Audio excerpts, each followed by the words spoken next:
The pharmacy on Rideau Street smelled like antiseptic and quiet desperation, and on a Tuesday afternoon in late November, that smell belonged entirely to a woman named Carol Thiessen.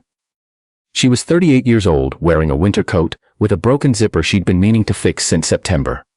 Standing at the prescription counter with her debit card in one hand, and her 7-year-old son's hand in the other. Behind her, a line of 4 people waited. In front of her, the pharmacist, a young man with wire-rimmed glasses, had just told her the total for the antibiotic prescription was $41.60. Carol had $23 in her account.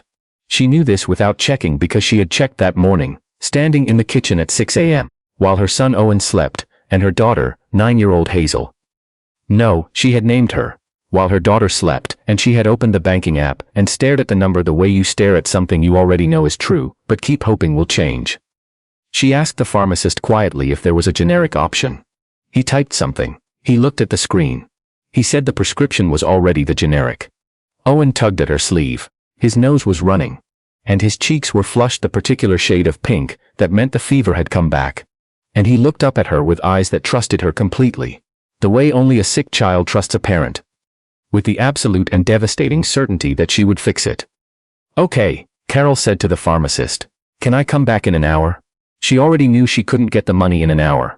There was no one to call. Her sister in Winnipeg had her own problems. Her ex-husband had stopped returning messages 2 months ago. She had $40 in cash at home tucked inside a birthday card she'd been saving for Owen's birthday in 3 weeks, and she had promised herself she wouldn't touch it. She led Owen out of the pharmacy and they stood on the sidewalk in the cold. The street was busy the way Ottawa always gets in November, everyone moving fast, collars up, breath fogging, the city shrinking inward against the coming winter. Carol crouched down to Owen's level and pulled his hat lower over his ears. Are we getting my medicine? He asked.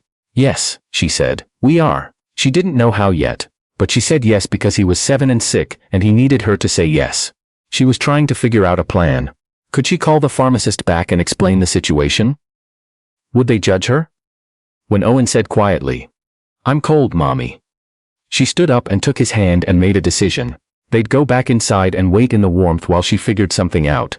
At least inside it was heated. The line had grown. They found a spot near the waiting area and sat on the low plastic chairs. Owen leaned his head against her arm. Carol stared at the floor and did the math again. $41.60. She had $23 in the account and she had her card and she had nothing else except that birthday money at home, and she would not touch the birthday money. She was still doing the math when she became aware of someone sitting down in the chair beside her.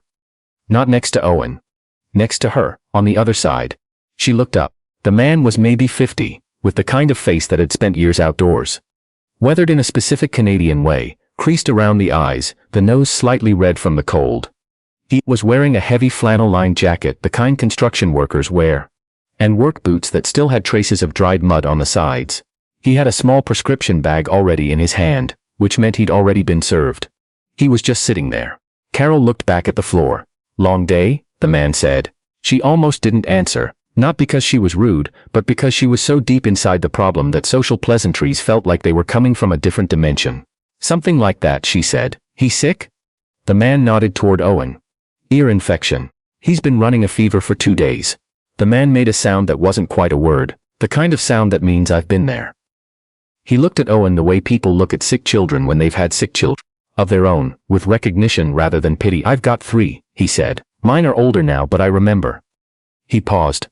I remember this exact chair actually. Sat in it a lot when they were small. Carol nodded. She wasn't really in a state to make conversation, but something about the way he said it, I remember, made her chest tighten in a way she hadn't expected. She did not cry in front of strangers.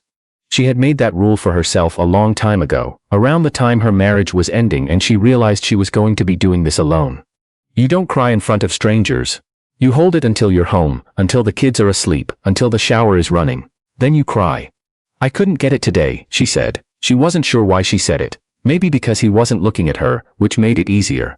Maybe because Owen had fallen asleep against her arm, and the tenderness of that, his absolute trust, had pushed something loose inside her. The prescription. I don't have enough. I thought I'd figure it out, but I don't actually have a plan. The man was quiet for a moment. How much short are you? She shook her head immediately. No, I wasn't asking. I'm not. I just needed to say it out loud to someone. I'll figure it out. How much? He said again. His voice wasn't pushy, it was just steady. Like someone who had been asked hard questions before and understood that being direct was sometimes the kindest thing you could do. $18, she said. $18.60. He reached into the pocket of his jacket and she almost said please don't. But her voice didn't come in time and he pulled out his wallet. The old kind, real leather worn flat from years in a back pocket, and he took out a $20 bill and held it toward her. I can't take that, Carol said. It's $20, he said. Not a loan, not anything that needs a conversation. Your kid needs medicine, I don't know you. My name is Grant, he said. Grant Arsenal. I'm a plumber, I live in Gloucester. My youngest daughter's name is Sophie and she's 16 and she used to get ear infections every other month when she was small. And I would have lost my mind in that chair if someone hadn't once helped me out. He put the 20 in her hand and closed her fingers around it. Okay? Now you know me. Owen stirred against her arm, mumbling something that wasn't quite a word. Carol looked at the $20 in her hand. She looked at Owen. She looked at Grant Arsenal, plumber from Gloucester, who had just sat down next to a stranger because... Why? Because he remembered. Because a long time ago someone had done the same for him, maybe. Because he was the kind of man who still kept a worn leather wallet and mud on his boots and apparently, without any announcement, paid for strangers' children's medicine on Tuesday afternoons. She felt her throat close. Thank you, she said. It came out much smaller than she meant it to. Go get his prescription, Grant said, and he smiled. A plain, uncomplicated smile. And he stood up and walked toward the exit. She watched him go and then she looked at Owen and she thought, get up, go, and she did. At the counter, she handed over the 20 and her card. The pharmacist ran the card for the remaining amount. The transaction went through. He handed her a white paper bag and said, every 8 hours with food if possible, and Carol said thank you and meant it about 3 different things at once. She woke Owen gently. I've got it, buddy. He opened his eyes. The medicine? The medicine. He slumped against her as she put his coat back on and she held him longer than necessary, standing in the middle of the pharmacy while people moved around them, because for a moment she just needed to stand there with her source and see feel the specific relief of a problem that had been solved by someone who owed her nothing. She looked for Grant on the way out. He was already gone. The drive home took 20 minutes. She lived in a rental apartment in Vani's second floor. The one with the broken heating vent in the hallway that the landlord kept saying he'd fix. She got Owen inside and gave him the first dose with a glass of water and a piece of toast. And she sat with him until he fell asleep, which didn't take long. Then she went to the kitchen, and she stood at the window that looked out over the parking lot, and she thought about the last 18 months. The separation. The second job she'd taken at a grocery store, evenings and weekends. Stacking shelves, because her main job as a data entry clerk at a logistics company paid enough to cover rent and food and childcare and almost nothing else. The moment 3 months ago when she'd opened the letter from her ex-husband's lawyer and understood that the child support situation was not going to resolve quickly or cleanly. Her daughter, her actual daughter, 6-year-old May, sleeping in the room next to Owen's, who was not her biological child but who had been in her life since he was 2, the son of a cousin who had passed away, and who Carol had taken in without question, because there had been no question to ask. He was family. That was the end of it. 2 kids. 1 income, sometimes 1.5. A broken zipper. $23 in her account on a Tuesday, and an ear infection, and a $20 bill from a stranger named Grant. She had not cried in front of him. She waited until now in the kitchen, with the parking lot outside and the apartment quiet and both kids asleep. And she cried for exactly 72 minutes, she counted. When you cry on a schedule, you get good at knowing when it's time to stop. Then she washed her face and made a cup of tea, and sat at the kitchen table with her laptop open and started looking at the numbers again. The way she did every Tuesday night. Trying to find something she'd missed. She had not, as far as she could tell, missed anything. She did not think about Grant Arsenal every day after that, but she thought about him more than she expected. Mostly, she thought about the way he'd said I remember. Not I understand or I know how it feels. Both of which people say without really meaning. But I remember, which is specific. Which requires you to have actually been in that chair. She thought about the fact that he'd left before she could say anything more than thank you, which meant he wasn't waiting for gratitude. He'd just given her the money and gone, like it was a thing people did all the time and didn't need to be made into a moment. She thought about that more than the money itself. She'd grown up in a small town in New Brunswick, Sackville, and her grandmother used to talk about a particular quality in small town life that she called showing up. Not charity. Not heroism. Just showing up. You shoveled your elderly neighbor's driveway. You dropped a casserole at the door when someone lost a job. You paid for the prescription of the woman in the waiting room because you'd been the woman in the waiting room and you hadn't forgotten what it felt like. Carol's grandmother had been dead for 6 years, but somehow Grant Arsenault, plumber from Gloucester, had just done her grandmother's thing. She told her coworker about it the next day, standing in the break room at the logistics office while they waited for the coffee maker. Her coworker's name was Priscilla, and Priscilla was the kind of person who said "oh my God" about small things and genuinely meant it, which Carol found deeply refreshing. "Oh my God," Priscilla said. "He just gave it to you? He just gave it to me. And then he left? And then he left." Priscilla shook her head slowly in the way she shook her head at things that exceeded her expectations of humanity, which was not often. "There are still good people," she said. "I know," Carol said. "I keep forgetting." Owen's ear infection cleared in 4 days. He went back to school on Thursday, wearing the winter hat with the moose on it that Carol's mother had sent from Moncton.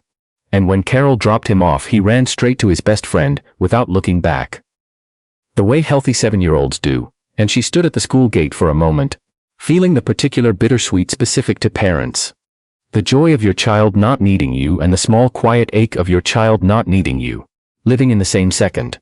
Her daughter May had started reading recently, actual chapter books, sitting on the couch, with her knees up and her tongue slightly between her teeth in concentration, and there were evenings when Carol looked up from whatever she was doing, dishes, the laptop, folding laundry, and caught a glimpse of May like that, small and serious and entirely absorbed, and felt something she could only describe as gratitude so large. It was almost terrifying. She was grateful for these children the way you are grateful for things you nearly lost, because in the past year and a half there had been moments when everything felt close to a kind of collapse and it hadn't collapsed. And these 2 small people were still here, and so was she. That had to count for something. She got a call on a Friday from her landlord, who told her the heating vent would be fixed the following Tuesday. She almost didn't believe him. She made him repeat it. "Tuesday," he said, "between noon and 4. "Thank you," she said, and she meant it about the vent, but also, she was aware about something larger. It was 3 weeks later, 4 days before Owen's birthday, when it happened again.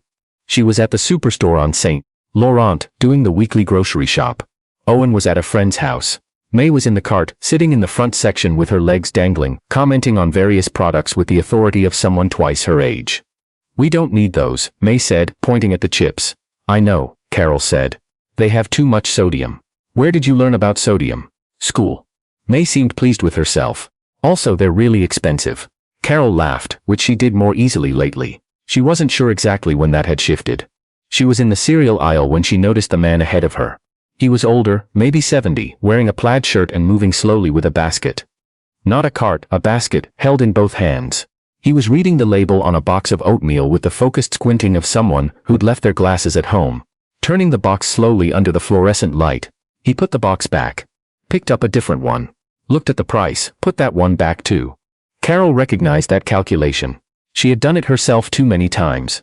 May had noticed him too. She was watching with the frank curiosity of a 6-year-old who hasn't yet learned to pretend not to notice things. "That man looks confused," May whispered. "He's reading the labels," Carol said. "Why does he look sad?" Carol looked at her daughter and felt something move through her, a recognition, like a circuit completing. Why does that girl look so sad? She thought of Owen in that pharmacy chair. She thought of Grant. She pushed the cart forward.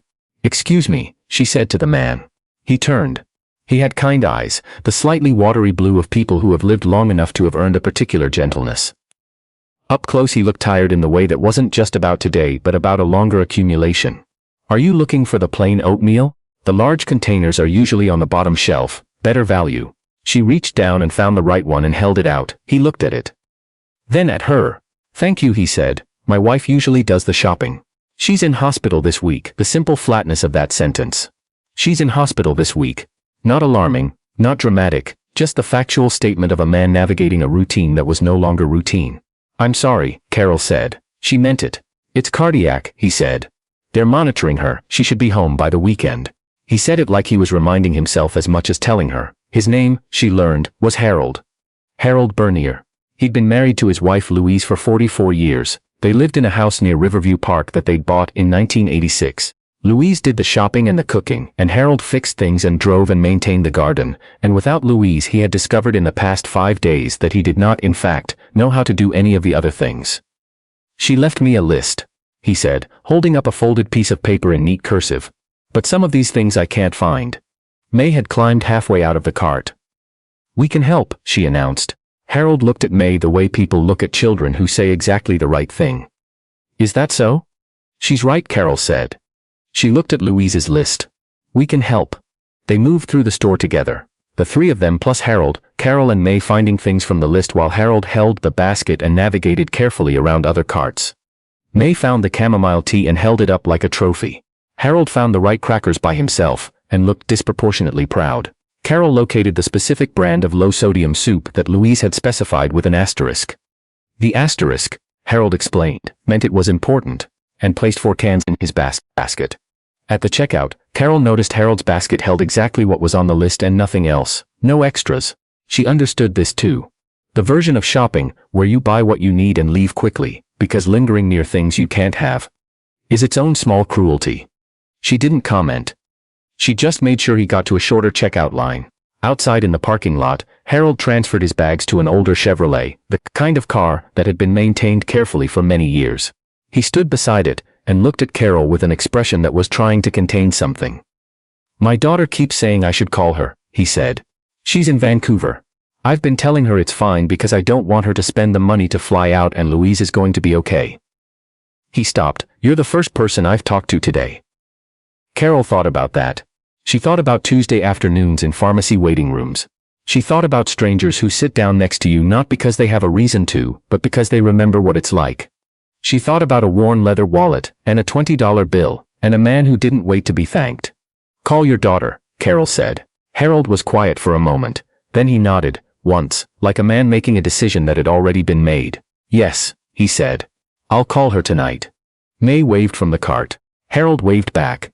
He got in his car and Carol watched him signal carefully before pulling out of the space, the way people drive who grew up in a time when you signaled in parking lots, because it was the right thing to do.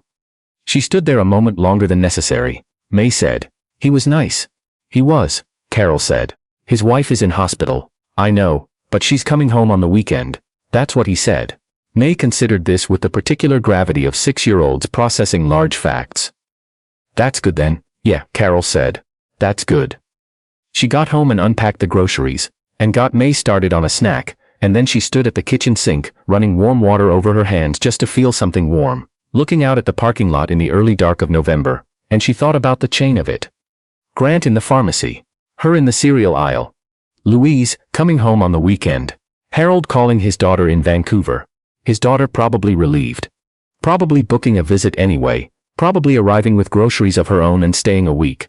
All of it set in motion by an ear infection, and a broken zipper and $23 in a bank account, and a man named Grant who remembered. Carol had been thinking about the numbers again lately, but differently. Not just her own numbers. The rent, the prescriptions, the birthday money for Owen, but bigger numbers. She worked in data entry, which meant she spent 8 hours a day looking at figures, that represented things. Shipments, inventories, accounts.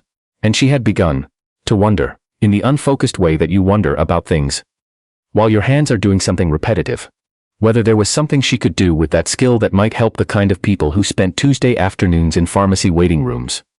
Counting what they had. She had no plan yet. It was barely even an idea, but it was there. Owen's birthday was on a Saturday. She'd been saving the $40 for 3 weeks, and she'd added another $12 from a small amount that had come in unexpectedly, a small tax refund she'd forgotten about, direct deposited without fanfare into her account on a Thursday morning, appearing there like a small and practical miracle. She made him a chocolate cake from scratch, the kind with the icing done badly, but made with genuine effort. The kind where you can taste the fact that someone stood in a kitchen for 2 hours, making sure it was right. Owen had requested dinosaurs. She had cut shapes out of green fruit leather and pressed them into the icing, and they looked less like dinosaurs than like irregular green polygons. But Owen declared them perfect, which was one of the specific generosities of 7-year-olds. May helped with the candles. They were the striped kind, red and white, and May placed each one with enormous precision, as if the stakes were architectural. Carol looked at them both across the kitchen table, Owen in his paper crown. May with her tongue between her teeth, the cake between them, slightly lopsided, icing too thick on one side, and she was hit with that feeling again, the one that was too large. The gratitude that frightened her a little with its size. She lit the candles. Owen squeezed his eyes shut. He was thinking hard. Carol watched him think. She thought about what she would wish for. If it were her birthday and not his. Not for money, though that would help. Not for the child support situation to resolve, though it would. Not even for the heating vent to stop rattling on cold nights, though it was better now that it had been fixed. She thought she would wish for something like this exact thing, the lopsided cake, the paper crown, May's tongue between her teeth, the striped candles, the ordinary, improbable, barely holding together, completely real specific thing. Okay, Owen said, eyes still shut. I've got it. May said seriously. He blew out all 7 candles in one breath, and the small smoke that rose from them curled upward toward the ceiling and disappeared, the way wishes do when they've already been granted.